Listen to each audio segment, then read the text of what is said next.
श्री सद्गुरु महाराज की, श्री सद्गुरु महाराज की, श्री सद्गुरु महाराज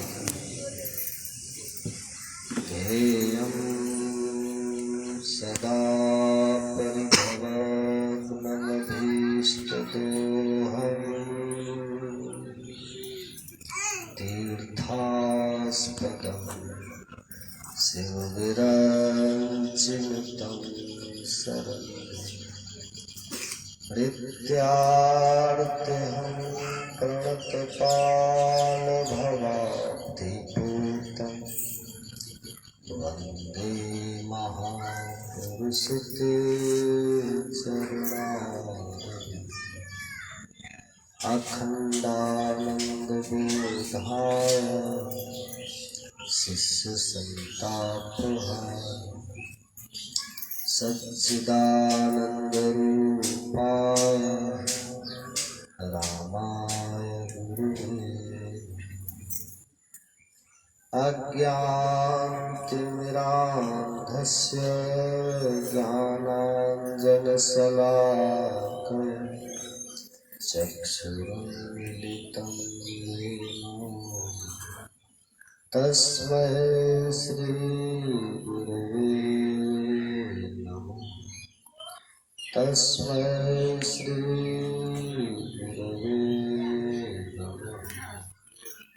बोलिए प्रेम से श्री सद्गुरु महाराज की जय।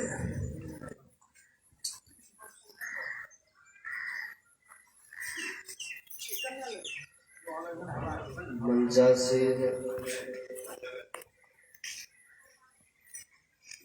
पूज्य महात्मागण के युगल पाद पद्मों में कोटिशः नमन।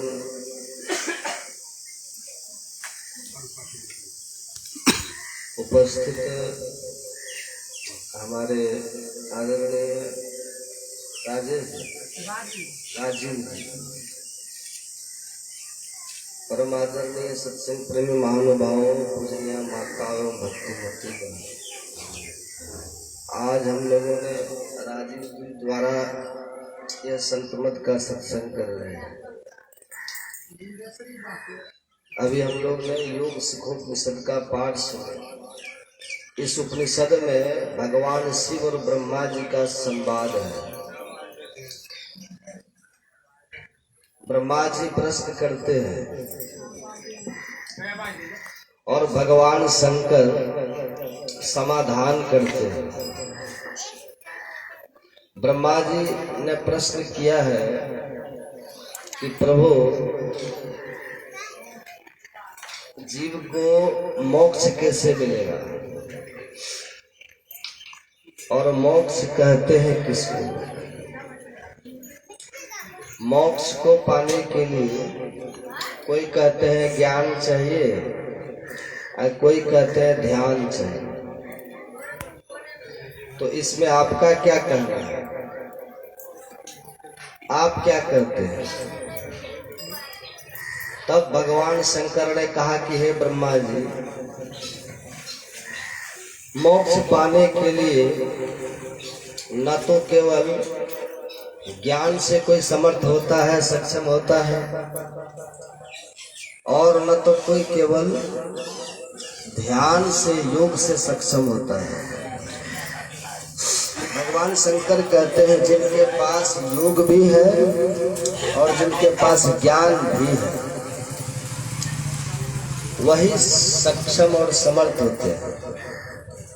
योगहीनं कथम ज्ञानम मोक्षदम भवति है भो, योगोपि ज्ञानहीनस्तु न क्षमो मोक्ष कर्मणि, तस्मात् ज्ञानम च योगम च मुमुक्षुर दृढ़म् अभ्यसे।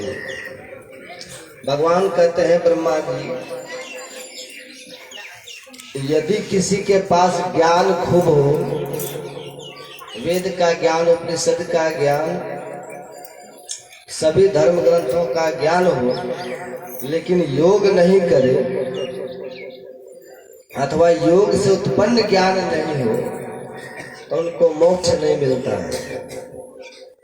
या कोई व्यक्ति योग भी करे लेकिन बिना जाने समझे करे, बिना महापुरुषों से सीखे करे, अपने से करे, मनमना करे, बेढंग करे, करने का ढंग नहीं हो, करने की सही युक्ति जिनके पास नहीं है, उपाय नहीं है, मनमना कर रहा है, तो ऐसे व्यक्ति को भी योग से मोक्ष नहीं मिलेगा।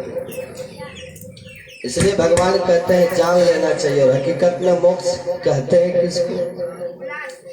तो भगवान कहते हैं जैसे नमक पानी में घुल करके पानी ही हो जाता है, ऐसे ही जब जीव ईश्वर में मिल करके ईश्वर ही हो जाए उसी को कहते हैं मोक्ष।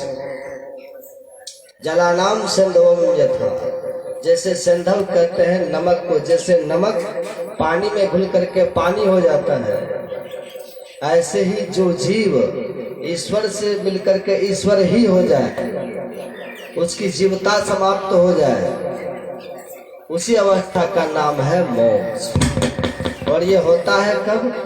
भगवान शंकर कहते हैं मरने के बाद ये नहीं होगा।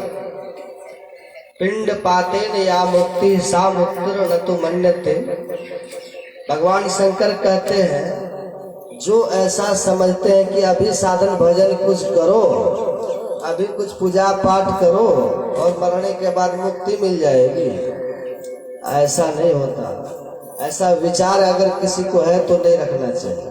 तब भगवान शंकर कहते हैं देहे ब्रह्मत्वम आयाते। देहे मतलब इसी देह में, अभी जो शरीर आप हम सबका है, इसके छूटने के पहले, मरने के पहले शरीर रहते इसी में जो पा लेते हैं, जो जीव और ब्रह्म को एक कर देते हैं, मिला करके जीव की जीवता को मिटा देते हैं, जो ब्रह्मत्व दशा को प्राप्त कर देते हैं भगवान, वही वास्तव में मोक्ष की दशा है। तीसरी बात भगवान कहते हैं यदि ये दशा मरने के पहले नहीं हुई तो बारंबार जन्म मृत्यु होता रहेगा। और कैसा जन्म मृत्यु होगा?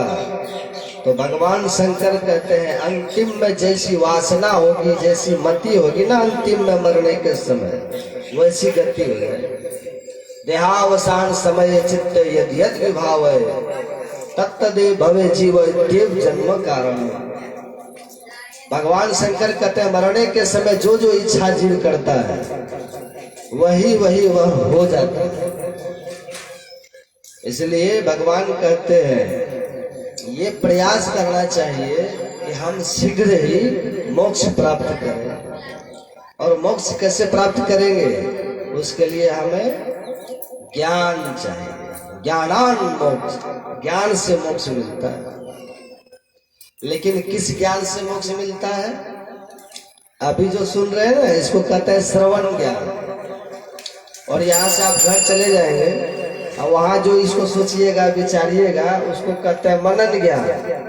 न श्रवण ज्ञान से मोक्ष मिलेगा, न तो मनन ज्ञान से मोक्ष मिलेगा, और न तो बहुत पढ़ेंगे ना, अपने से गीता खूब पढ़िए, रामायण खूब पढ़िए, अपने से उपनिषद को खूब पढ़ते रहिए, तमाम तरह के ग्रंथों को पढ़ते रहिए, और उससे जो ज्ञान आपको मिलेगा समझिए उससे मोक्ष मिलेगा, उससे भी मोक्ष नहीं मिलेगा।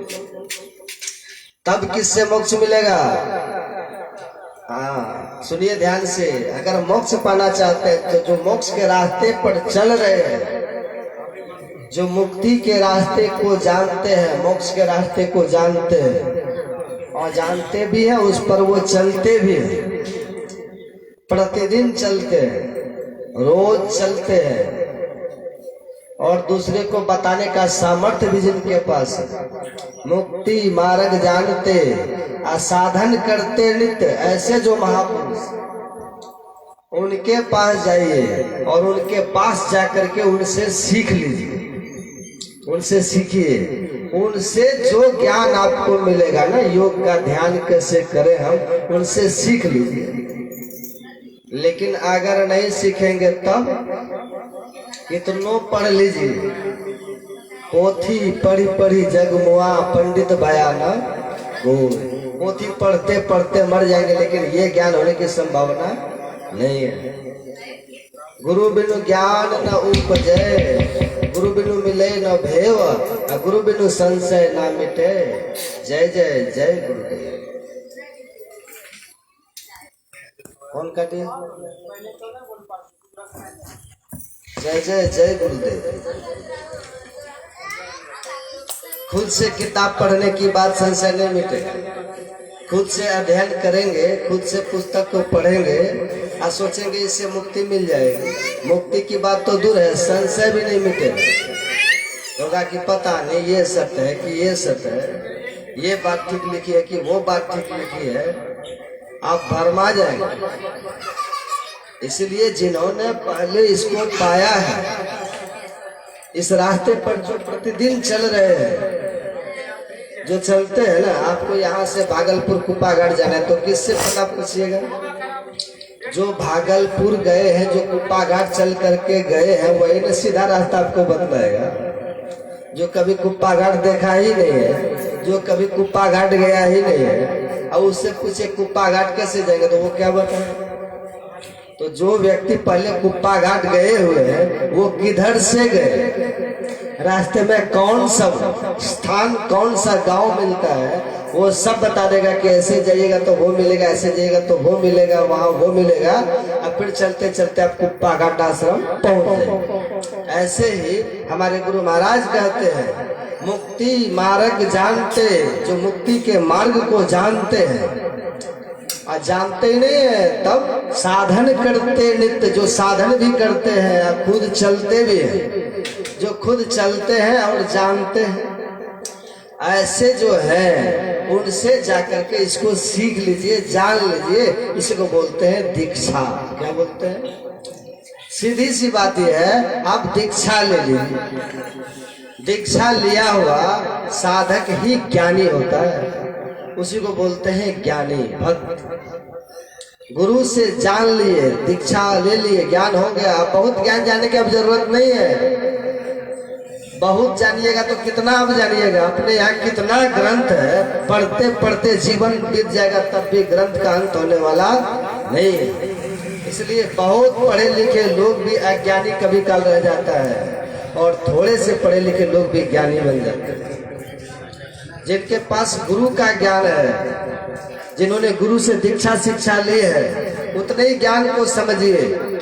लोग कहते हैं बाबा अब याद नहीं रहता मुझे, हम कहते हैं अच्छी बात है, याद रहेगा तो बक बक करते फिरिएगा, याद रखिएगा तो फिर दूसरे को सुनाने का मन करेगा, समय उसी में व्यर्थ चला जाएगा। बस इतना ही याद रखो, गुरु ने जो कहा है उतने ही को याद रखो। हमारे गुरु महाराज कहते हैं, रोज हम लोग स्तुति में पाठ करते हो, हमारे गुरु महाराज क्या कहते हैं? सकल भूले, क्या कहते हैं? एके रहे, सबको बोले, जिससे मोक्ष मिलेगा बस उसी को याद रखें। मानस जप, मानस ध्यान, दृष्टि योग, नारायण। लेकिन ऐसा होता अभी उल्टा होता है, जो दीक्षा में गुरु बतलाते हैं उसी को हम लोग भूल जाते हैं, और जो दीक्षा में बतलाते हैं ना, जो दीक्षा के समय हमको बतलाते हैं, वो क्या है? वही है योग। भगवान शंकर जो कहते हैं योग इनम कथम ज्ञानम, योग के बिना ज्ञान नहीं होता। तो किस योग के बिना ज्ञान नहीं होता है? दीक्षा में जो गुरु आपको बतला देते हैं वो योग की विधि बतलाते हैं। क्या सब बतलाते हैं? सबको पता, जो दीक्षा लिए सबको पता होगा। संत मत में पहले ही 3 क्रिया बतला दी जाती है, 3 प्रकार का योग पहले ही बता दी जाती है दीक्षा में। अब दूसरे मंत्र में जाइए, दूसरे मंत्र में तो एक मंत्र बता देगा, हो गया, इसी को जपते रहो। किसी मत में चले जाइए, किसी में 1 बतलाता है, किसी में 2 बतलाता है, लेकिन संत मत में जैसे ही आप दीक्षा लेंगे तो 3 क्रिया शुरू में बतला देते हैं, और तीनों में जो सफल हो जाते हैं ना, तो चौथी क्रिया उनको बाद में बतलाते हैं। 3 क्रिया क्या सब बतलाते हैं? पहला जो बतलाते हैं, पहला बतलाते हैं मानस जप। मतलब मंत्र बतला देता हूँ, उस मंत्र का जप कैसे करें मन ही मन वो बतलाता हूँ। इसको कहते हैं मानस योग। योग है ये भी, जप योग कहा गया है। अब फिर बतलाते हैं मानस ध्यान, मतलब अपने इष्ट का हम ध्यान कैसे करें वो भी बतलाते हैं ना। अब आजकल लोग अपने से जब भी करते और अपने से ही ध्यान कर लेते हैं, सफलता मिलेगी? नहीं मिलेगी। गुरु बिनु माला फेरता, गुरु बिन करता दान, गुरु बिन सब निष्फल गया, बुझो वेद पुराण। गुरु बिनु जाप ताप दान व्यर्थ व्रत, तीरथ फल नहीं दाता, लक्ष्मी पति नहीं सिद्ध, गुरु बिनु वृथा जीव जग जाता, सब व्यर्थ चला जाए। इसलिए मंत्र भी जपो तो गुरु से जान करके जपो, ध्यान भी करो तो गुरु से जान करके ध्यान करो। ये है जप योग और ये है मानस ध्यान, मतलब ध्यान योग, इसको बोलते हैं मानस ध्यान। और तीसरा बतलाते हैं दृष्टि योग, वही असली योग है। सुन रहे थे ना पाठ में, गुरु नानक देव जी महाराज कहते हैं जोग न खिंता जोग न डंडे जोग न भस्म चढ़े। ये सब जोग नहीं है। डंडा धारण करने से कोई योगी नहीं होता है, गुदड़ी पहन लेने से कोई योगी नहीं हो जाते, दिन भर चलते रहने से कोई योगी नहीं हो जाते, शमशान में रहने से कोई योगी नहीं हो जाते हैं। तब योगी कौन होते हैं?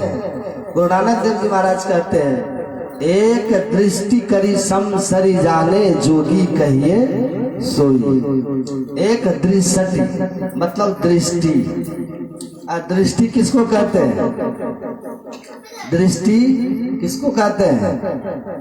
अभी आप लोग यहाँ पर बैठे हुए हैं ना, हम भी यहाँ मंच पर बैठे हुए हैं, सब के सब इधर मेरी तरफ देख रहे हैं ना। अब मैं आप लोगों की तरफ देख रहा हूँ। ये जो देखने की शक्ति है ना, इसी को बोलते हैं दृष्टि। क्या बोलते हैं? आप उधर से इधर देख रहे हैं, कितने लोग हैं हमको देख रहे हैं, इधर से मैं भी देख रहा हूँ। इतनी दृष्टि है, लेकिन कभी की दृष्टि टकरा रही है?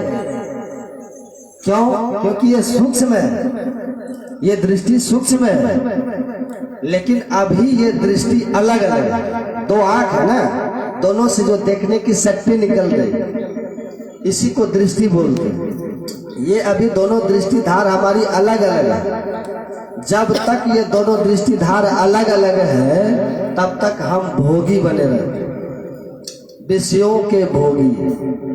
तब तक हमको रूप अच्छा लगता है, रस अच्छा लगता है, गंध अच्छा लगता है, शब्द अच्छा लगता है, ये विषय हमको तब तक अच्छा लगता है। जब तक ये दोनों दृष्टिधार हमारी अलग अलग है, तब तक हम अंधकार में ही रहते हैं। आंख बंद करते हैं, देखिए क्या दिखता है? घोर अंधकार है। जब तक दोनों दृष्टिधार आपकी अलग अलग रहेगी, तब तक ये अंधकार देखिएगा, तब तक अंधकार दिखाई पड़ेगा। और अंधकार को कहते हैं तम। क्या कहते हैं? तम कहते हैं। तो जब तक है तम, तब तक है जम। जब तक है तम, तब तक है जम। तो जब तक ये दोनों दृष्टिधार अलग अलग है, तब तक हम जम के फंदे में हैं। अगर जम के फंदे को काटना है तो योगी बनना पड़ेगा। तो गुरु नानक देव जी महाराज कहते हैं दोनों दृष्टि को जब एक कर लीजिएगा, एक दृष्टि करी सम सरी जाने जोगी कहिए सोई, वही जोगी होता है। ऐसा क्यों होता है? जिस समय दोनों दृष्टिधार हमारी एक हो जाएगी, उसी समय शरीर से सारी चेतना का सिमटाव हो जाएगा। ये शरीर से हम बाहर निकल जाएंगे, स्थूल से बाहर सूक्ष्म में हम चले जाएंगे। वही असली सन्यासी भी कहलाता है। भगवान श्री कृष्ण कहते हैं गीता में, योगी कौन कहलाते हैं? न ह्य संन्यस्त संकल्पो योगी भवति कश्चन। भगवान कहते हैं केवल संकल्प का त्याग करने से कोई योगी नहीं होता। तब भगवान कृष्ण कहते हैं जो इस तरह के त्यागी है, किस तरह का? किस तरह के त्यागी? जो इस तरह के त्यागी, मतलब चेतना को जो संपूर्ण शरीर से सिमट ले और तब अंधकार से प्रकाश में दे आवे, वो जोगी। लेकिन ये कौन कर पाएंगे?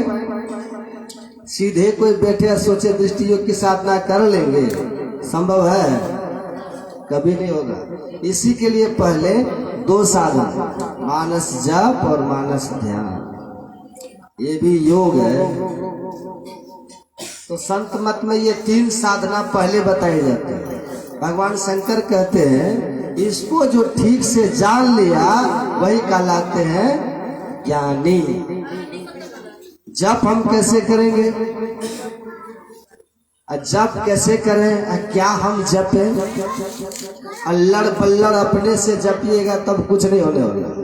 अभी देखते हैं लोग थोड़ी देर तक राम राम कर लेते हैं, थोड़ी देर तक कृष्ण कृष्ण कर लेते हैं। फिर दुर्गा पूजा अभी आई है, दुर्गा पूजा का समय आया तो ओम दुर्गाये नमः, ओम दुर्गाये नमः जपते रहते, कभी ओम नमः शिवाय जपते रहते हैं।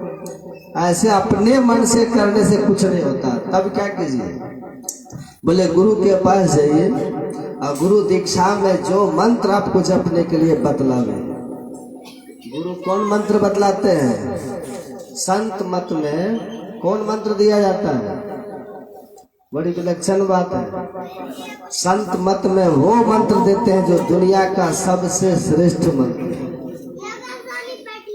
सुनिएगा ध्यान से, मोबाइल उठा के देखिए। कौन मंत्र देते हैं? गुरु मंत्र देते हैं। गुरु मंत्र। ये गुरु मंत्र कैसा है? हमारे गुरु महाराज कहते हैं, पढ़िएगा पदावली में, गुरु महाराज कहते हैं गुरु गुरु सब जाप भूप। ये जो गुरु गुरु का जप है ना, कैसा है? जितने तरह के मंत्र दुनिया में है ना, ये सबका राजा है। राजा बड़े होते हैं कि प्रजा बड़ी होती है? राजा होते हैं। तो जिसके अंदर सारी अंदर प्रजा हो, जिसके अंदर सारी प्रजा हो वो राजा। तो हमारे गुरु महाराज कहते हैं जो मंत्र सबसे श्रेष्ठ है और जिनके अंदर में दुनिया का सब मंत्र है, वही मंत्र है गुरु मंत्र। गुरु गुरु सब जाप धूप। कैसा है ये? अनुपम सत शांति रूप।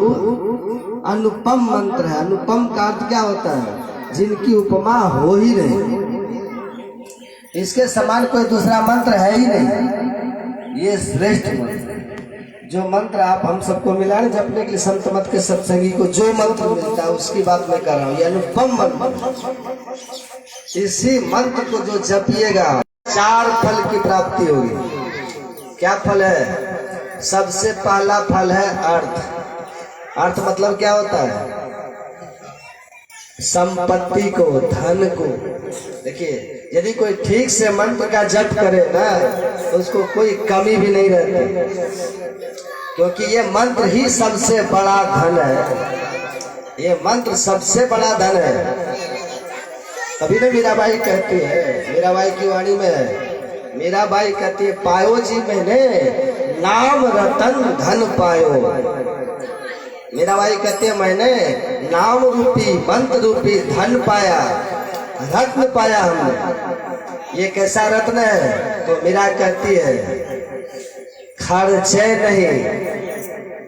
ये ऐसा धन है, मंत्र जिनके पास होता है ये ऐसा धन है, खर्च करना नहीं है लेकिन होगा सब कुछ। सोचिए, खर्च करना नहीं लेकिन ये धन जिनके पास है ना, वो जो चाहेंगे वो हो जाए। आपके पास जो दुनिया का धन है वो क्या करते हैं? जेब में रुपया पैसा रखते हैं और जाते हैं मार्केट में, उसको निकाल करके खर्च करते हैं, तब ना कोई सामान देता है। ऐसे दे देगा? आप जेब से रुपया निकालिए, दुकानदार को दीजिए तो उधर से कुछ सामान आपको मिलेगा। तो रुपया खर्च हुआ कि नहीं आपका? लेकिन ये मंत्र कैसा है? सुनिए, मंत्र जिनके पास होता है और जो मंत्र को जपते हैं ठीक से, ये मंत्र खर्च नहीं होता, ऐसा धन है, लेकिन मिलता है सब कुछ। अद्भुत है कि नहीं? वही मीराबाई कहती है खर्चे नहीं और नहीं कोई चोर न लेवे। इसको चोर चुरा नहीं सकता, ये धन कोई छीन सकता है? प्रहलाद को उनके पिता ने कहा, हिरण्यकश्यप ने कहा, अरे दुष्ट, तू हमेशा हरि हरि करते रहता है, तू मेरा नाम क्यों नहीं लेता, छोड़ो हरि हरि करना। प्रहलाद जी ने कहा कि पिताजी आप तो मनुष्य हैं ना, आप मनुष्य हैं, आप विकारी हैं, आपके भीतर में विकार है, आप पापी हैं, आप पाप करते हैं, आप विषयी हैं, आपके भीतर में तो विषय वासना है। जो विषयी हो, जो विकारी हो, जो पापी हो, ऐसे का नाम नहीं लेना चाहिए पिताजी। पिताजी भगवान निष्पाप है, भगवान निर्विकार है, भगवान निर्विषय तत्व है। जो निर्विकार है, जो निर्विषय है, जो निष्पाप है, ऐसे प्रभु का नाम लेना चाहिए, आपका नाम नहीं लेना चाहिए। सुन रहे ध्यान से? प्रहलाद जी कह रहे। फिर प्रहलाद जी कहते हैं कि पिताजी निरंतर भगवान का नाम लेना चाहिए, क्या पता कब ये शरीर छूट जाए, कोई ठिकाना नहीं है, इसलिए निरंतर मंत्र का जपते रहना चाहिए। अब प्रहलाद जी को कौन बताए थे मंत्र, पता है कि नहीं आपको? प्रहलाद के गुरु कौन है? नारद जी है। नारद जी से प्रहलाद जी ने दीक्षा ली है, इसलिए निरंतर वो मंत्र का जप करते रहते। और हिरण्यकश्यप ऐसे दुर्दांत शासक, उस समय का दुर्दांत राजा राक्षस, प्रहलाद को मिटाने के लिए, मारने के लिए खुद मर गया, लेकिन प्रहलाद का बाल बांका नहीं कर सका। क्यों? क्योंकि वे मंत्र का, भगवान का नाम जपता था। हिरण्यकश्यप ने कहा था कि देख, अगर तू मेरी बात को नहीं मानेगा ना, अगर तू भगवान के नाम को नहीं छोड़ेगा, अगर छीन तो सकता नहीं बेचारा, भगवान का नाम वो छीन तो सकता नहीं है। वो कहता अगर तू भगवान का नाम लेने से नहीं रुकेगा, इसको नहीं तू छोड़ेगा, तो मैं तेरी जिब्या काट दूंगा। कौन कहता है? हिरण्यकश्यप कहता है जीभ काट दूंगा। तब प्रहलाद जी ने बहुत अच्छा कहा था। प्रहलाद जी ने कहा था कि हे पिताजी, आप जीभ को ही नहीं काट दीजिएगा, हम भगवान का नाम मन से लेंगे, क्योंकि भगवान तो मन से भी सुन जाते हैं और मन से तो ज्यादा सुनते हैं। जीभ से बोलिएगा तो वो कम सुनते हैं, मुंह की बात को भगवान कम सुनते हैं। मुंह से बोले, जीभ से हम बोले, अब मन का तारतम्य नहीं हो तो भगवान नहीं सुनते। इसलिए मन से जो भगवान का नाम लेते हैं वो भगवान जल्दी सुनते हैं। प्रहलाद कहते हैं पिताजी कोई बात नहीं, आप काट दीजिए मेरी जिब्या, मन से ले। वही मेरा भाई कहते कोई चोर न लेवे, ये कोई ले नहीं सकता, कोई छीन नहीं सकता, ये ऐसा धन है खर्चे नहीं कोई चोर न लेवे। और क्या दिन दिन बढ़त सवायो, ये बढ़ते चला जाता। मेरा से पूछा किसी ने कि मेरा भाई आप ये धन कहाँ से लिए, ये जो मंत्र रूपी धन आपको मिला ये कहाँ से मिला? तब मेरा भाई कहते हैं वस्तु अमोलक, ये जो अनमोल धन है ना, वस्तु है, दई मेरे सदगुरु, मेरे सदगुरु ने दिया है। कैसे दिया? कृपा करी, कृपा करके दिया। यदि आपको कोई ये बोले कि दीक्षा लेके भजन ध्यान कीजिए, तो समझ जाइए संत की कृपा आपके ऊपर हो रही है। आप कभी ये मत सोचिए कि आपको शिष्य चेला चेली बनाने के लिए ऐसा मैं कह रहा हूँ, ऐसा कभी मत सोचिए। आपके शिष्य बन जाने से मेरा कुछ लाभ होने वाला नहीं है, लेकिन आपको महान लाभ हो जाए। वही मेरा भाई कहते हैं वस्तु अमोलक दई मेरे सदगुरु, कृपा करी, कृपा करके दिया, अपनायो मैंने इसे अपना लिया, मैंने अपनाया। यहाँ याद रहता है हमारे पास लोग आते हैं, कितने बूढ़े बाबा आते हैं, कितनी बूढ़ी माता जी आती है, और सब कहते हैं बाबा मंत्र भूल गए। कैसे बात करते हैं? मेरा भाई कहते अपनायो, मैंने अपना लिया, और आप कैसे कहते तो भूल गए? आपको पोता का नाम याद है कि नहीं? बेटा का नाम याद है? बड़ा बड़ा नाम रहता है, कृष्ण चंद्र, रामचंद्र, शिव चंद्र, ये बड़ा बड़ा नाम आपको याद रहता है। कितने बड़े बड़े नाम याद करके रखे हैं। गांव का नाम है, पिताजी का नाम याद है, मायके का नाम याद है, नैहर का नाम याद है, ससुराल का नाम याद है, सगे संबंधी सबका नाम याद है, सबका नाम याद है, और 2 अक्षर का मंत्र भूल जाते हैं। मतलब आपने इसको अपनाया नहीं है, आपने मंत्र के प्रभाव को अभी तक, मंत्र की महिमा को आपने अभी तक जाना नहीं है। बहुत महिमावान ये मंत्र है, आपको पता होना चाहिए। सुनिए ध्यान से। एक महापुरुष अपने यहाँ हुए, सुनिएगा ध्यान से। उनका नाम था सनातन गोस्वामी। क्या नाम था? सनातन गोस्वामी, याद रखिएगा, सनातन गोस्वामी। सनातन गोस्वामी रहते थे वृंदावन में। कहाँ रहते थे? और चैतन्य महाप्रभु के शिष्य थे, बड़े उच्च कोटि के महापुरुष, वो रहते थे वृंदावन। और उसी समय एक व्यक्ति था, बहुत बड़ा तपस्वी था, वो भगवान शंकर की तपस्या करता था। बहुत कठोर तप करने के बाद भगवान शंकर उनको दर्शन देते हैं। उस व्यक्ति को भगवान शंकर दर्शन देते हैं। भगवान शंकर कहते हैं कि बोलो, तुमने तप किया ना मेरे लिए, देखो मैं आ गया, अब बोलो क्या चाहिए तुम्हें, बोलो। उस व्यक्ति ने कहा कि प्रभु, मेरा सौभाग्य है कि आपने मुझे दर्शन दिया, अब कृपा करिए कि मैं एक ही वस्तु आपसे चाहता हूँ। बोले बोलो क्या चाहिए। और उस व्यक्ति के मन में है, जो वस्तु मैं मांगने जा रहा हूँ ना, ये दुनिया का सबसे श्रेष्ठ वस्तु। क्या बोलो? वो व्यक्ति कहते हैं कि प्रभु कृपा करके मुझे पारस मणि दे दीजिए। पारस मणि समझ रहे हैं? समझते हैं कि पारस मणि? पारस मणि कहते हैं जिसमें लोहा को छुआइए सोना हो जाता है, पारस मणि। अब किसी के पास पारस मणि हो जाए तो कहिए कितना अमीर हो जाएगा। सब लोहा को लाइए, छुआते जाइए, सोना बनते जाएगा, है ना? अद्भुत चीज है नहीं है? आप डॉक्टर क्यों बने हैं? धन के लिए ना। आप मास्टर क्यों बनते हैं? धन के लिए। हैं? आप प्रोफेसर क्यों बनते हैं? धन के लिए। बिजनेस क्यों करते हैं? तो धन के लिए। किसान खेती क्यों करते हैं? धन के लिए करते हैं। अब यदि किसी को घर में बैठे बैठे पारस मणि मिल जाए तो कुछ करने की अब जरूरत है? बस हर जगह से वो लोहा लाएगा, लोहा को सटाते गया, सोना होता चला, है कि नहीं? ताकि हमको पारस मणि दे दीजिए। भगवान शंकर ने देखा।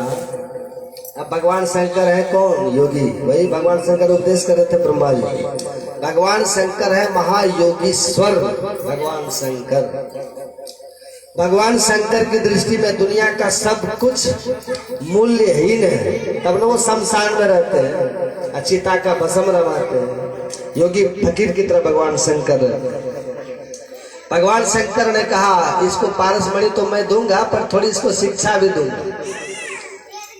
भगवान शंकर कहते एक काम करो, तुमको पारस मणि चाहिए ना?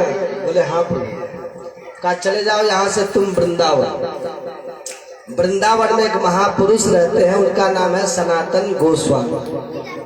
उनके पास जाना और उनके पास पारस मणि है, तुमको वहां मिल जाए। भगवान शंकर कह रहे हैं उस व्यक्ति को। अब वो व्यक्ति जाता है वृंदावन सनातन गोस्वामी के पास। सनातन गोस्वामी बड़े विरक्त महापुरुष थे। वो अपनी झोपड़ी में कुटिया में रहते थे, अब केवल भजन करते थे, मंत्र जपते रहते थे। वो व्यक्ति वहां जाता है, कहता है प्रणाम किया, पहले प्रणाम किया। तब सनातन गोस्वामी पूछते हैं क्या बात है, कहाँ से आए हैं? कहते हैं हम फलानी से जगह से आए हैं और भगवान शंकर ने मुझे आपके पास भेजा। अब जैसे सुना कि भगवान शंकर ने मुझे भेजा, चौंक गए सनातन गोस्वामी। कहा मेरे पास शंकर भगवान ने भेजा? कहा जी। कहा क्या बात है कहिए। तो उस व्यक्ति ने कहा कि मुझे वरदान में भगवान शंकर ने पारस मणि प्राप्ति की बात कही है और वो पारस मणि आपके पास है। सनातन गोस्वामी जी कहते हैं हाँ मेरे पास तो है। कहा वही हमको दे दे। अच्छा वो तू चाहता है? बोले हाँ। कहा ठीक है। कहा चले जाओ, जमुना किनारे चले जाओ, उसको मैंने वहां फेंक दिया, जमुना किनारे फलानी जगह पर उसको मैंने फेंक दिया है, वो जाके उठा ले। अब वो व्यक्ति जाता है, अब भीतर में तो बड़ा उल्लास है, प्रसन्नता है, अरे पारस मणि अभी मुझे मिल रहा है, ये कम बड़ी बात है। पारस मणि वो उठा लेता है जमुना किनारे, उठा तो लिया, लेकिन भगवान शंकर का जो उन्होंने तप किया था, तो पवित्र काम है ना तप करना, थोड़ा मन उसका शुद्ध हुआ था, विवेक थोड़ा उसका जगा था। विवेक भी जगना कम बड़ी बात नहीं है, उसका विवेक थोड़ा सा जगा था। अब उसके मन में होता है, जिस पारस मणि के लिए इतने वर्षों तक हम तप किए, अस्थि पिंजर शरीर मेरा बच गया है, अब तब जाकर के ये भगवान का मुझे दर्शन हुआ, और जब मैंने पारस मणि की याचना करी तो भगवान ने इनके पास भेज दिया। इनके पास पारस मणि है, लेकिन इनको तो मैंने देखा कि ये पारस मणि को फेंक दिया जमुना किनारे।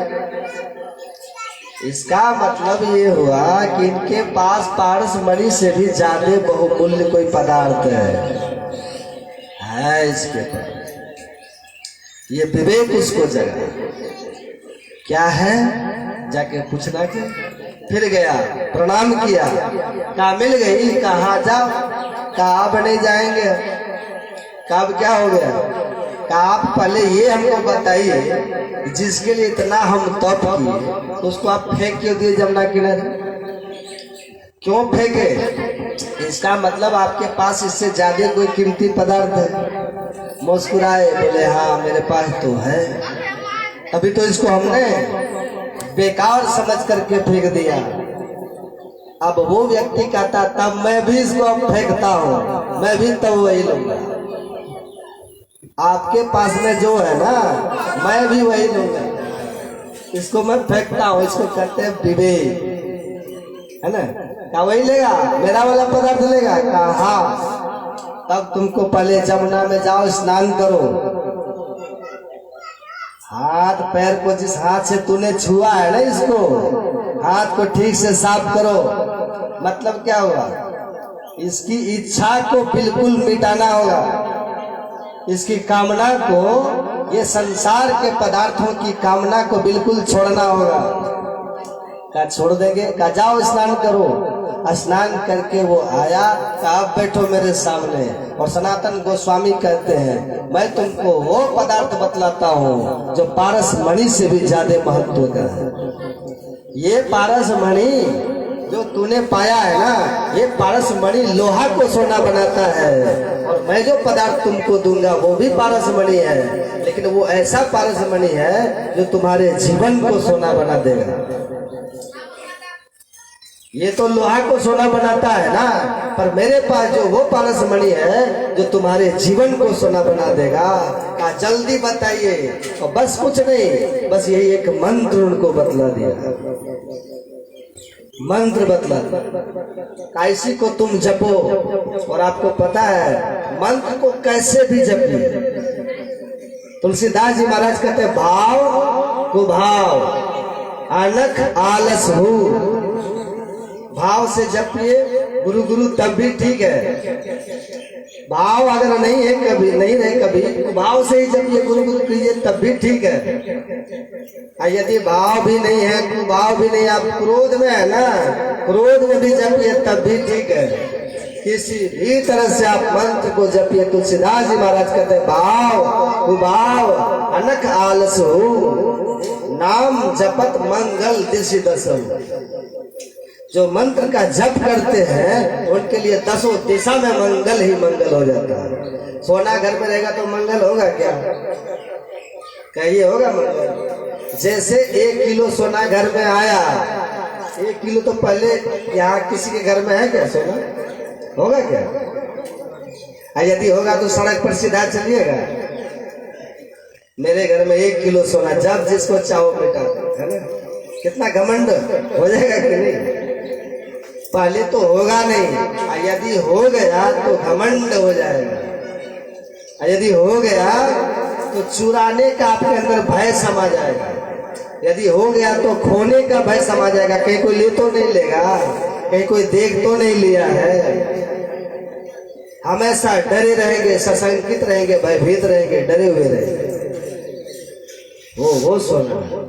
लेकिन जो इस मंत्र को ठीक से तुलसीदास जी कहते हैं किसी तरह से आप जपिए, भाव कुभाव अनख आलस हो, आलस्य से भी जपिए आप, मंगल दिशि दसो, दसों दिशा में मंगल ही मंगल है।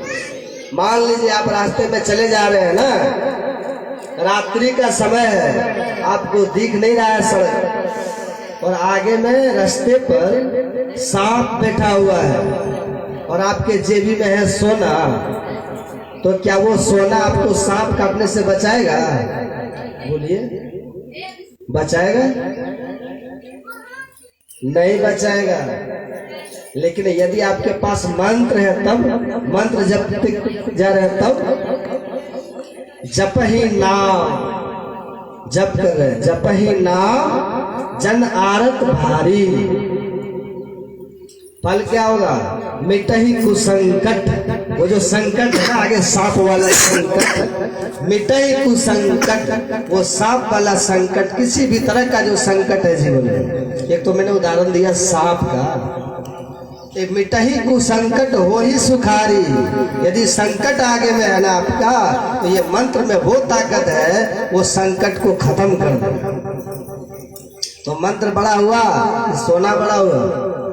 बोलिए, आपके पास बहुत बैलेंस है, बैंक बैलेंस, आपने बहुत धन जमा कर लिया, बहुत सब कुछ है, लेकिन ऐसा संकट आ गया जीवन में कि आपकी मृत्यु अब होने वाली है, ऐसा संकट आ जाए यदि, तो क्या वो धन, आप जान ही नहीं रहे संकट के बारे में। लेकिन यदि आप मंत्र को जप कर रहे हैं, जप ही नाम जनारत भाई, मिटही कुसंकट। हमारे पास लोग आते हैं, कहते हैं बाबा मेरा हाथ देखिए ना, हम यद्यपि सब देखते हैं, लेकिन लोग कहते हैं महात्मा तो चलो दिखाते हैं हाथ, ज्यादा करके युवक सब, बाबा जा मेरा हाथ देखिए, तो हम कहते तुम्हारे हाथ में क्या है? तो देखिए ना, क्या देखेंगे?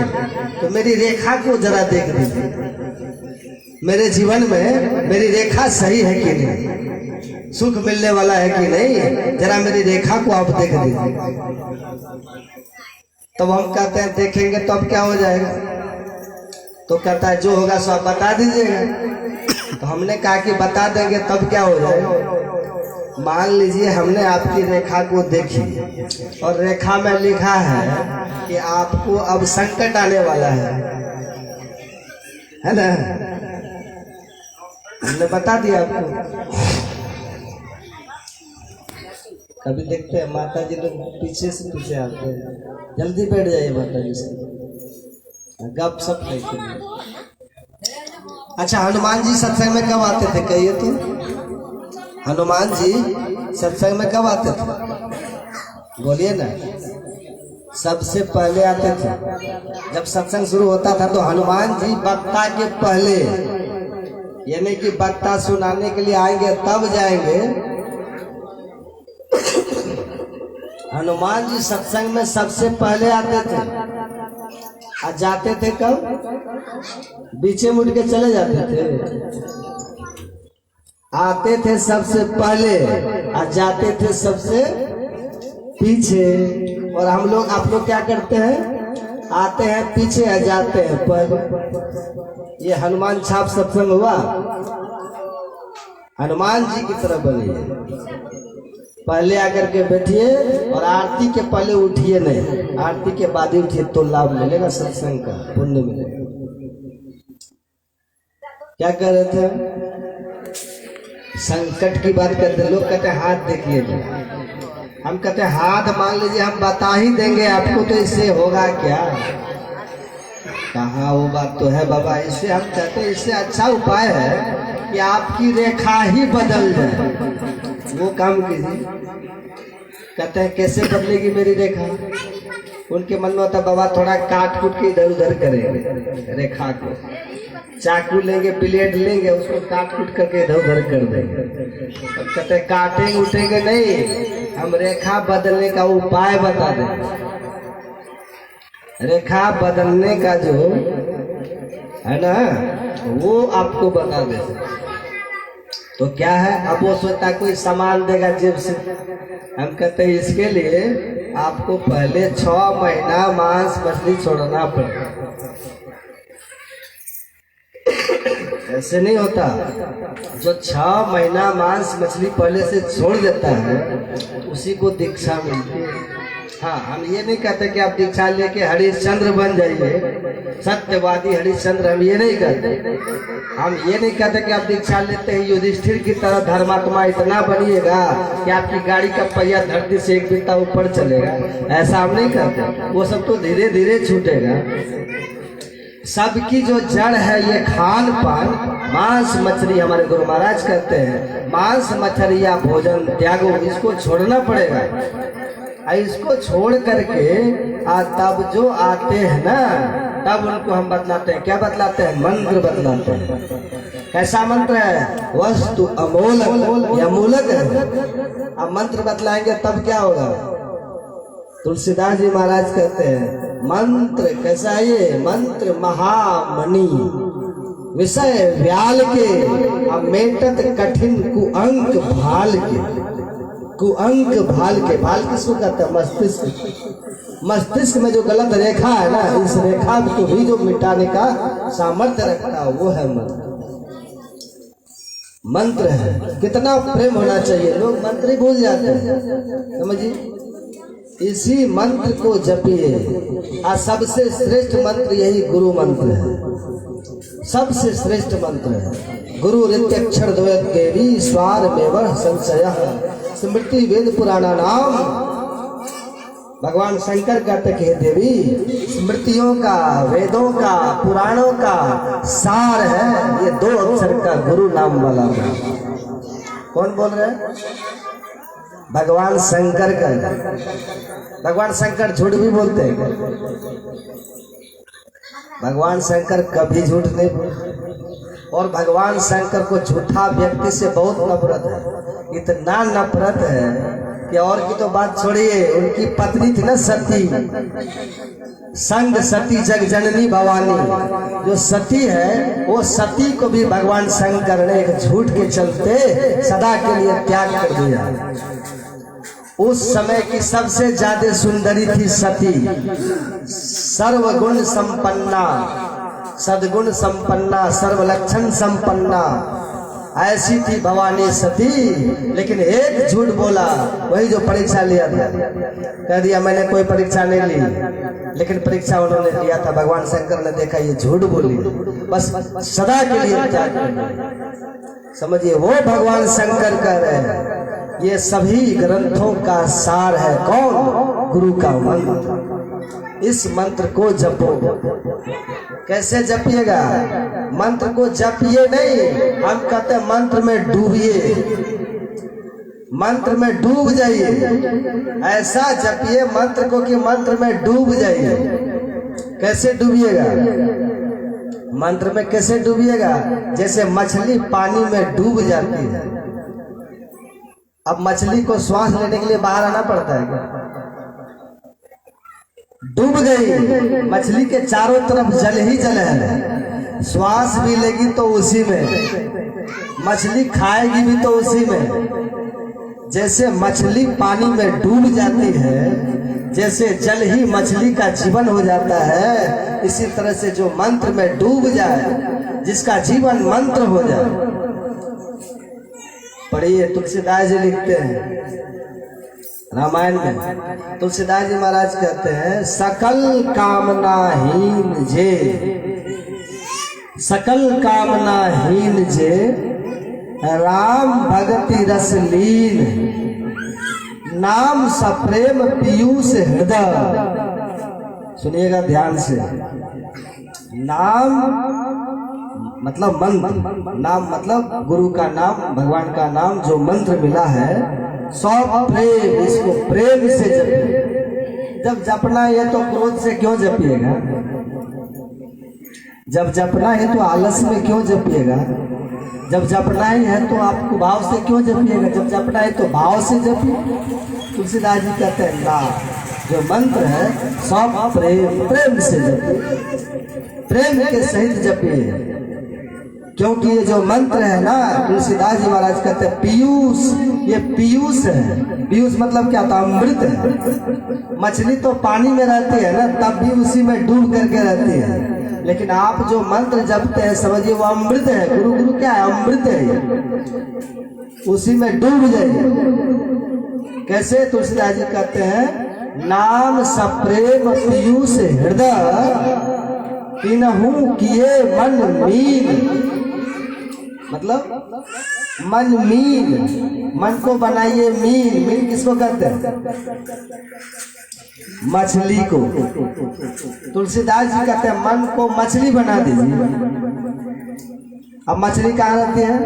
पानी में। तो आपको पानी में नहीं रहना है, आपको अमृत में रहना है। ये मन को अमृत में क्या है? तो ना मन उसमें डूब जाए। कब डूबिएगा? मछली कब डूबती है पानी में? जब बाहर को बिल्कुल छोड़ देती है तब डूबती है। ऐसे हम मंत्र में कब डूबेंगे? जब बाहर के सभी ख्याल को छोड़ देंगे तब डूब जाएंगे। वही कहते हैं तीनहु किए मन मीन, मछली की तरह डूब जाइए। इतना जपिए मन ही मन, इतना जपिए, इतना गुरु गुरु कीजिए कि मन रूपी मछली आपका मंत्र में डूब जाए। एकदम लो, उसी में नहा ले। मंत्र स्नान कीजिए। गंगा स्नान तो खूब करते हैं कि नहीं? गंगा स्नान से पाप नहीं मिटता सबके सब, लेकिन मंत्र स्नान करने से माता मीराबाई कहती है राम नाम रट लीजिए प्राणी, कोटिक पाप कटे रे। पाप कट जाएगा, मिट जाएगा। आपको गंगा स्नान करने की जरूरत नहीं। जहां आप हैं वहीं यहीं बैठ के घर में मंत्र स्नान कीजिए, रोज कीजिए। कैसे? डुबकी लगाइए, डूब जाइए। इसी को कबीर साहब कहते हैं, सुनिएगा आप ध्यान से। नाम जपत स्थिर भया। मंत्र जप करते करते बिल्कुल स्थिर हो जाइए, एकाग्र शांत हो जाइए। जप करते करते बिल्कुल शांत हो गए, मन स्थिर हो गया, मन मंत्र में लग गया। नाम जपत स्थिर भया और ज्ञान कथत भया लीन। का मतलब क्या है? ज्ञान की बात कर रहे हैं तब भी मन वही लीन है। कहा? मंत्र में। ऐसा अभ्यास जब हो जाए, मुंह से बोल रहे हैं और मन में गुरु गुरु चल रहा है, ये ज्ञान कथा थी। मुंह से ज्ञान की बातें कर रहे हैं, अब मन वहां लीन है मंत्र में। ऐसी क्षमता आ जानी चाहिए, ऐसी क्षमता। जब ऐसी क्षमता आएगी ना तब अंतिम में लाभ होगा। अभी क्या है? अभी तो बैठे हैं जप करने के लिए, एक मच्छर काटता है कि चौक करके उड़ जाता। मच्छर की सूंड देखे? मच्छर की सूंड कभी देखे? हाथी की सूंड तो सब देखे होंगे। हाथी की सूंड तो बड़ी होती है। अब मच्छर की सूंड देखे? बोरिंग करता ना मच्छर। मच्छर जो बोरिंग करता आपके चमड़ा पर, सूंड है तब न करता है। सूंड घुसाता है कैसे? बोरिंग करता है और तब सूंड घुसा के खून खींचता है ना। कितना पतला उसकी सूंड देखिएगा, बहुत पतली होती है। ठीक से देखिएगा, सुई की नोक के जैसी उसकी वो सूंड पतली होती है। मच्छर की सूंड आपका ध्यान तोड़ देता है। बोलिए कितना पतला है। जमका मुंगरा कभी देखे? आप विचार कीजिए, कहाँ मच्छर की सूंड और कहाँ जमका मुंगरा। जमका मुंगरा ऐसा है कि बड़े बड़े की हड्डी तोड़ देता है। मुंगरी ने मारी के प्राण निकासत, मुंगरी मार। अब देखिएगा जो मरने लगता है ना बूढ़े बूढ़ी, तो पैखाना पेशाब करता है। क्यों करता है? वो तलब कैसे लग गई उसे, मार लगती है यमराज की। याम हम लोग देखते नहीं, पर उस पर मुंगरा चलता है। आप हम देखते नहीं है। जब आप मच्छर की सूंड की नोक की चोट सह करके मंत्र को छोड़ देते, ऐसा नहीं पाते हैं तो समझिए जो जब का मुंगरा लगेगा तब कैसा होगा। इतना अभ्यास आप बना लीजिए कि मच्छर लटका रहे लेकिन मंत्र आपका नहीं छूटे, तब जम की मुंगरा को भी बर्दाश्त कर पाएंगे।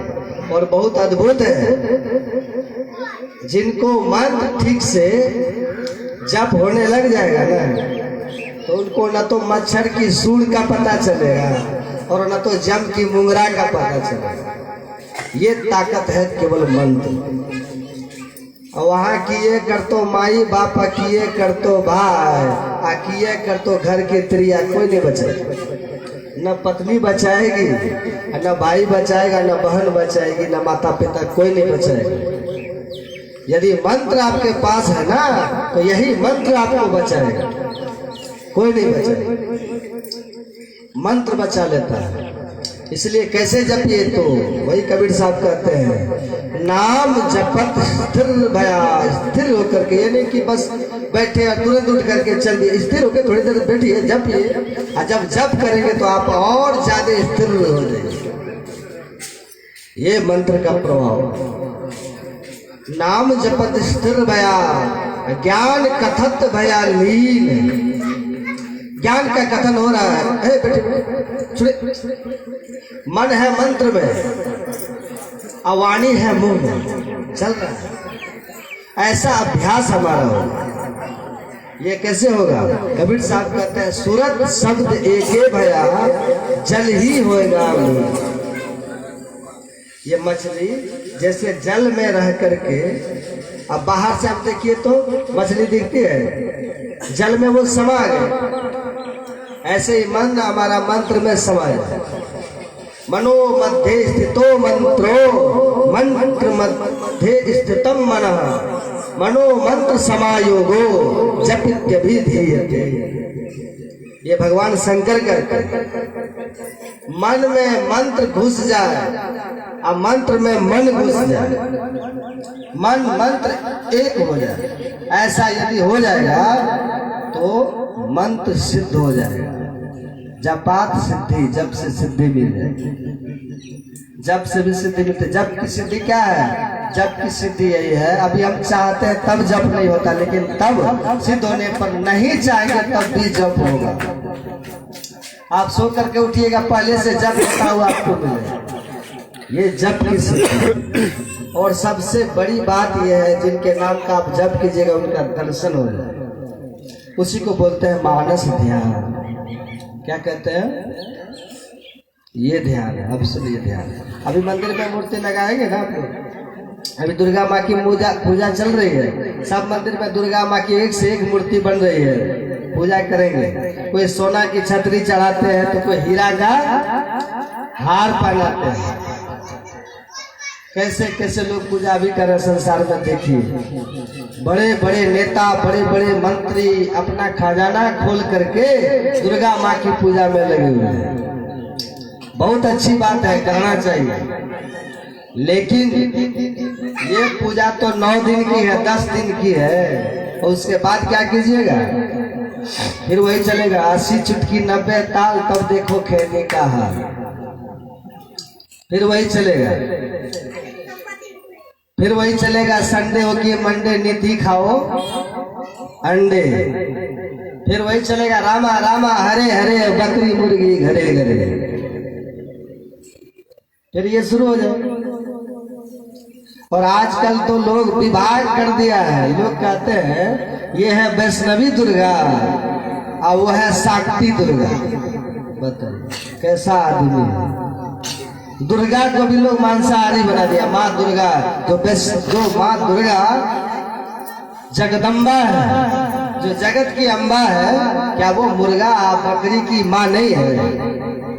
आप किसी की माँ के सामने उसके पुत्र को, उसकी संतान को मारिएगा, क्या माँ का कोप नहीं होगा?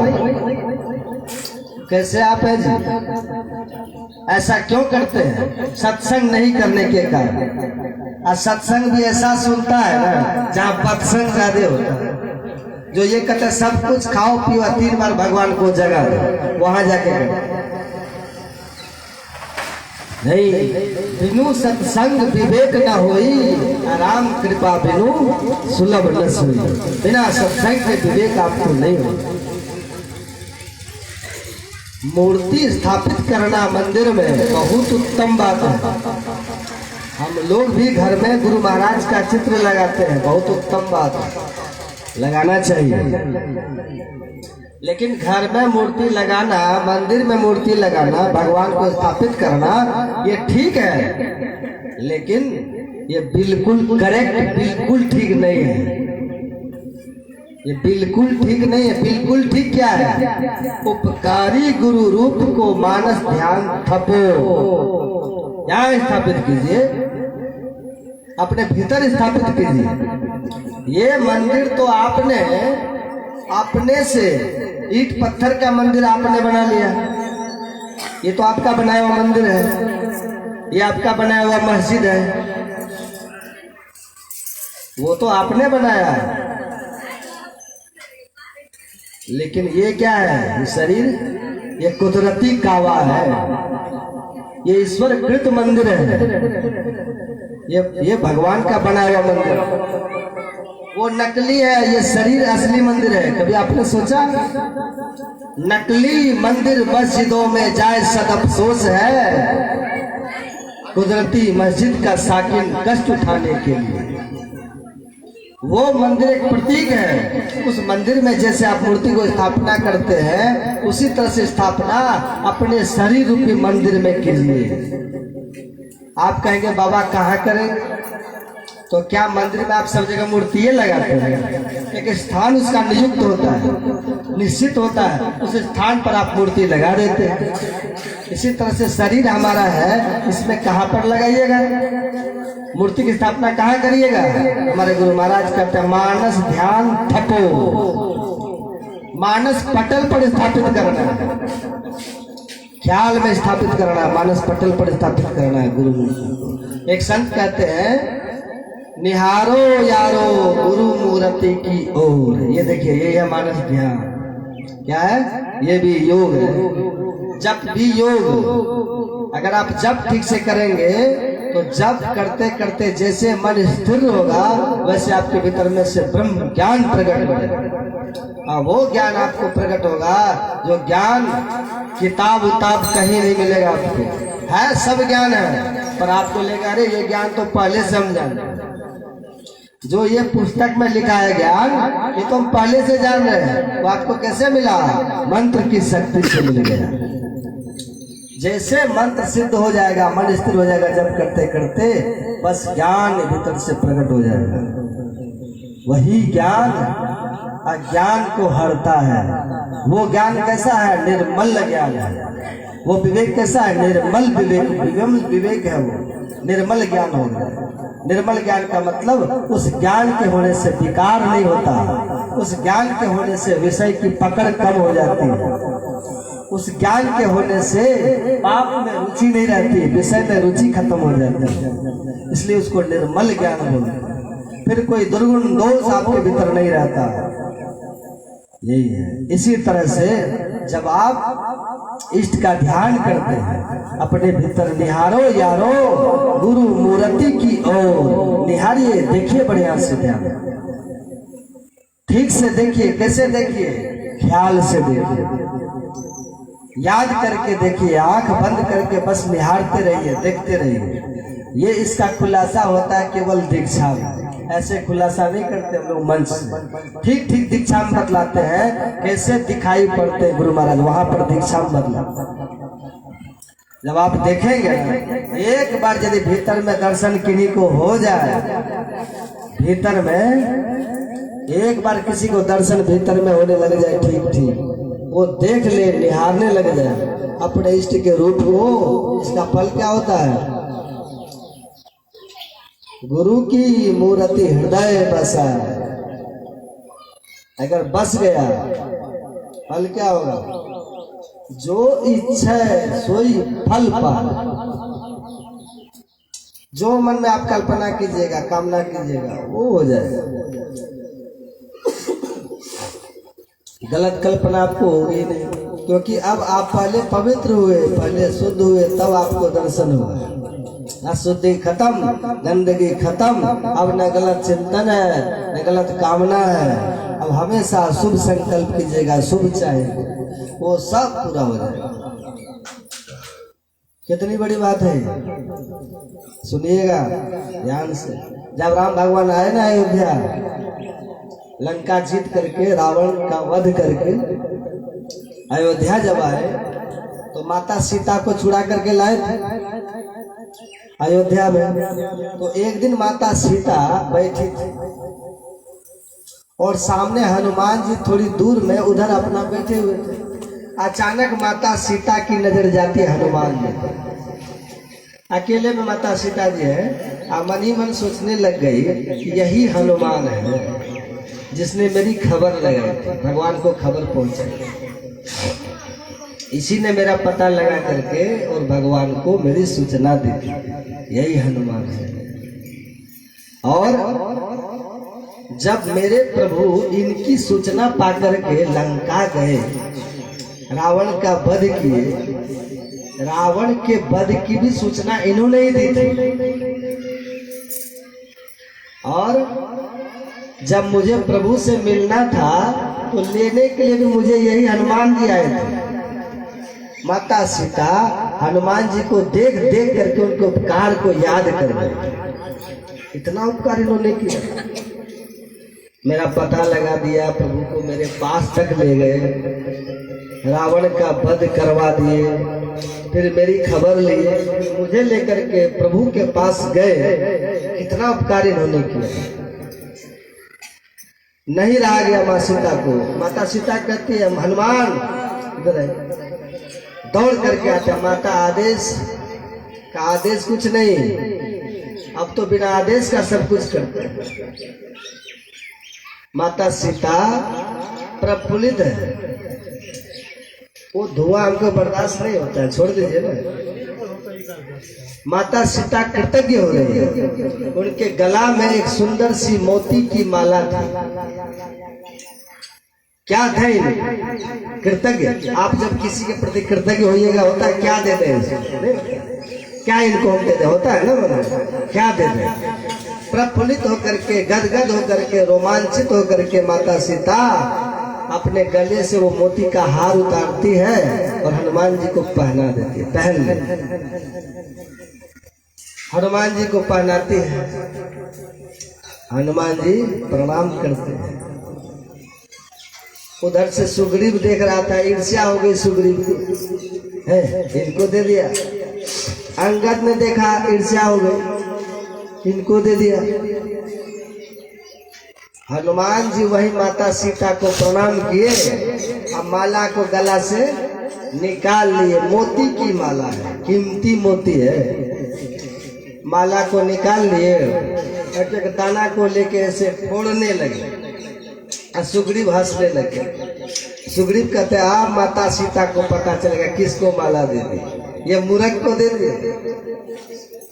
देना था तो मुझे देती, मैं राजा था, ये मेरा मंत्री है हनुमान, कहा मैं, कहा ये, इसको दे दिया। अब हनुमान जी क्या करते हैं, मोती के माला को, मोती को लेते हैं, उसको फोड़ फोड़ करके देखते हैं, फेंक देते हैं। अब माता सीता भी समझ रही है, वो भी माता सीता अंतर्यामी है, भगवती है ना, मुस्कुरा रही है। हनुमान जी इसको बहुत फोड़ फोड़ के बड़े गौर से निहार के देख रहे हैं, क्या बात। सुग्रीव मुस्कुरा रहा है कि ये मूर्ख को दे दिया माला। आखिर सुग्रीव को नहीं रहा गया, तब कहता है माता जी इसको दे दिए, ये देखिए क्या कर रहा है। माता सीता कहते हैं हाँ देख रही हूँ क्या कर रहा है, देखिए फेंक रहा है, बर्बाद कर रहा है। हाँ पता नहीं क्यों फेंक रहा है, जब सब कुछ जान रही है माता सीता, सब कुछ पता है, पूछो क्यों ऐसा कर रहा है। हे हनुमान क्यों इसको फोड़ के फेंक रहा है। तब हनुमान कहते हैं ये माला है तो बहुत अच्छी, बहुत कीमती, बेशकीमती ये माला है, लेकिन मैं देख रहा हूं कि इसके भीतर में मेरे प्रभु है कि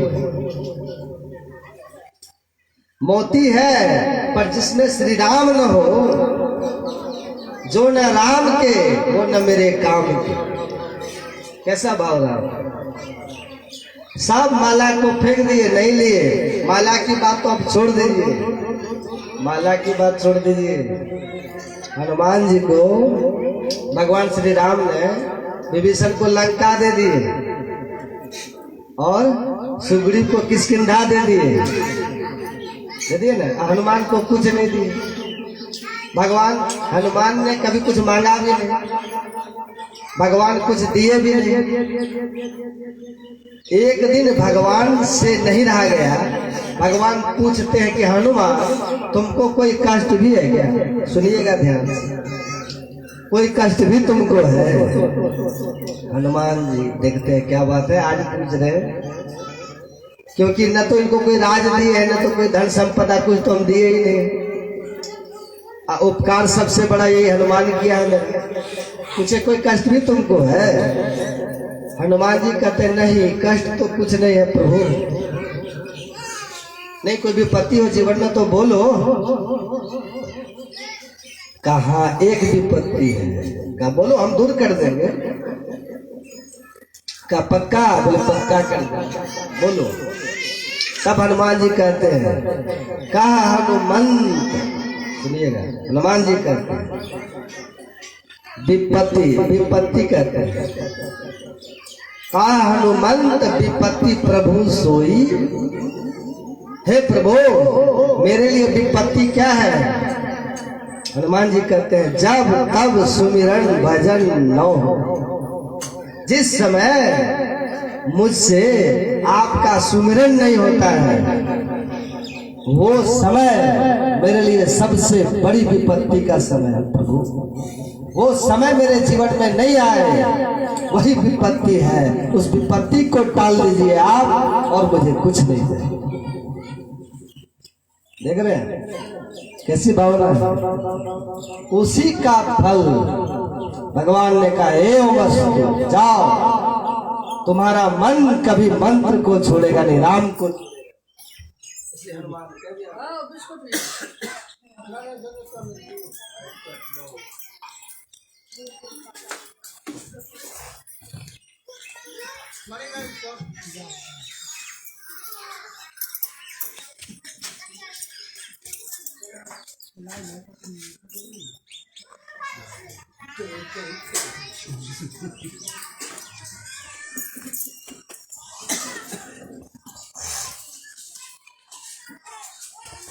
ठीक नहीं है ना,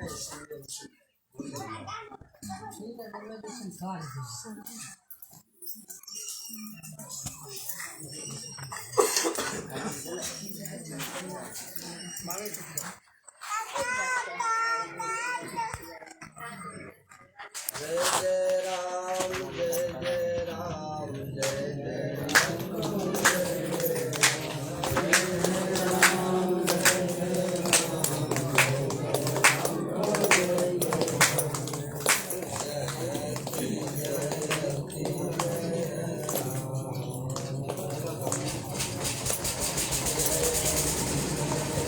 गाइए ना, आपको याद नहीं है? बोलिए श्री सद्गुरु महाराज। जैसे हनुमान जी अपने हृदय में बसा लिए हैं, ऐसे आप और हम सबको बसाना होगा। ये असली पूजा है, गुरु महाराज को बसाना होगा। किनके भीतर बसेंगे गुरु महाराज? जो हमेशा चलते फिरते उठते बैठते खाते पीते गुरु महाराज की ही याद में मंत्र जप करते रहिएगा, इनकी याद करते रहिएगा, स्मरण करते रहिएगा। उन्हीं को जब बैठ करके ध्यान कीजिएगा तो भीतर दर्शन भी इनका होगा, झांकी मिलेगी भीतर।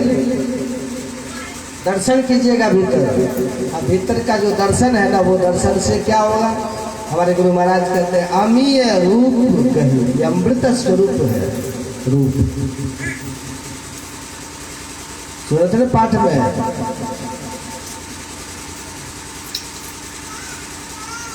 सुकृत शंभुतन विमल विभूति मंजुल मंगल मोद प्रसूत। वो शंभुतन सुकृत है, अमृत मिश्रित है। ये दर्शन आप वहाँ कीजिए, आनंद आ जाएगा। जैसे दर्शन हमारे गुरु महाराज कहते हैं, अमीय रूप गही, अमीय रूप गही मन सुख पावत। मन में बहुत सुख मिलेगा, बहुत। अमीय रूप गही मन सुख पावत, बहुत सुख मिलेगा। इतना सुख मिलेगा आप तृप्त हो जाएगा, तृप्त हो जाए। खाना खा करके कोई तृप्त होता है क्या? खिलाते बहुत है। उसने बाबा क्या बना है? हम कहते हैं 1 गुना तो 5 गुना, 1 गुना बना तो 5 गुना बना देते हैं। अब पूछते कैसा लगा? हम कहते हैं तृप्त हो गए खा के। अब फिर 2 घंटा होता है, फिर कहते हैं भूख लग गई है। तो ये तृप्ति थोड़ी देर के लिए है भोजन का, ये असली तृप्ति नहीं है। आप बढ़िया से बढ़िया खा लीजिए, तृप्त होंगे पर थोड़ी देर के, फिर भूख लग जाएगी। आप बढ़िया से बढ़िया कपड़ा पहन लीजिए, तृप्त हो जाइएगा पर थोड़ी देर के।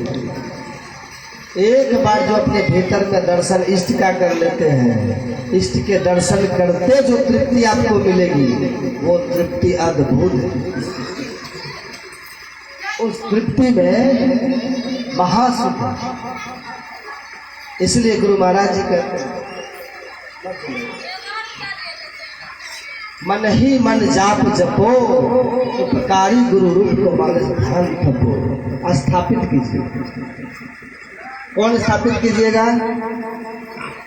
जिनका मन शुद्ध हो जाएगा। आप देखिए कुआं, देखे कुआं, कुआं का पानी, आप कुआं के पानी को जोर से हिला दीजिए, कचरा भर जाता है, चेहरा नहीं दिखेगा। लेकिन जब वही पानी धीरे धीरे शांत हो जाएगा तब झांकी अपना चेहरा दिखेगा। ऐसे जब तक मन आपका चंचल है तब तक नहीं दिखेगा, और जब करते करते जब मन स्थिर हो जाएगा और तब झांकिएगा तो देखिएगा, उसी में आपको दिख जाएगा, दिखेगा। अब वो जब देखिएगा तृप्त हो जाएगा। अब घर में धन है तब भी तृप्त है, नहीं है तब भी तृप्त है। पुत्र मान दे रहा है तब भी तृप्त है, अपमान कर रहा है तब भी तृप्त है। समाज में प्रतिष्ठा है, दे रहा है लोग तब भी तृप्त है, नहीं दे रहा है तब भी तृप्त है। आशिक मस्त फकीर भया जब, क्या दिलगीरी पन मन में। कोई पूजक फूलन मालन से सब अंग सुगंध लगावत है। कोई लोक विंदनादर कार करे मग धूल उड़ावत है तल को। कोई फूल चढ़ावे कोई सूल भोग दे, आपकी तृप्ति कभी खत्म नहीं होगी। अद्भुत। छोड़िए ना, क्या कर रहे हैं आप? बार बार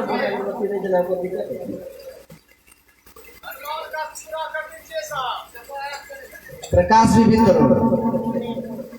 प्रकाश उनकी आभा आपको दिखेगी, प्रकाश होगा, और वही प्रकाश आपको बाद में ब्रह्म ज्योति का भी दर्शन कराएगा।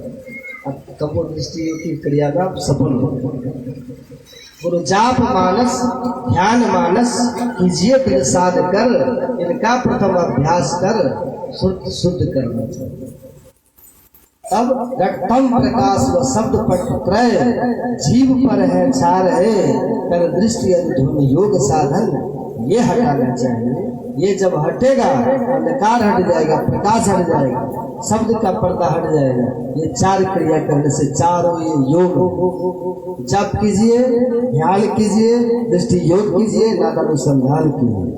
ये चारों क्रिया कीजिएगा, आपको मोक्ष मिल जाएगा। वही भगवान शंकर कहते हैं, ये ज्ञान जिसके पास है और योग जिसके पास है उसी को मोक्ष की प्राप्ति होती है। ये कीजिए, हमारा जीवन कृत कल्याण में हो जाएगा। अब कहने सुनने की बहुत बात। यदि आपको यही सब और ज़्यादा सुनना है तो हमारा चैनल है स्वामी संदीपानंद या फिर महर्षि नहीं आश्रम, उसमें सब प्रवचन आपको मिलेगा। और फिर आप लोग कभी याद करेंगे तो मैं फिर आऊँगा, फिर विस्तार से आपको सुनाऊंगा। भले आप कम भी करेंगे ना, जब ये बात बुद्धि में बैठ जाएगी, इसमें वो ताकत है, इस ज्ञान में वो महिमा है, फिर से आपको मानुष शरीर मिलेगा, फिर से मनुष्य शरीर मिलेगा। सुनिए इसको, खूब सुनिए। जो सुनेंगे वही समझेंगे, जो समझेंगे वही करेंगे, और जो करेंगे वही पाएंगे। आइए तब अब वाणी को विराम करता हूँ। मेरा गला भी उतना ठीक नहीं है, अपने को देख ही रहे हैं। और अगरबत्ती जो है उसका धुआं जो होता है ना, हमको बर्दाश्त नहीं होता, बोल नहीं पाता। इसलिए मैं बार बार कह रहा हूँ कि अगरबत्ती नहीं जलाइए। अगर मेरी बातों से आपको बुरा लगता हो तो मैं क्षमा चाहता हूँ।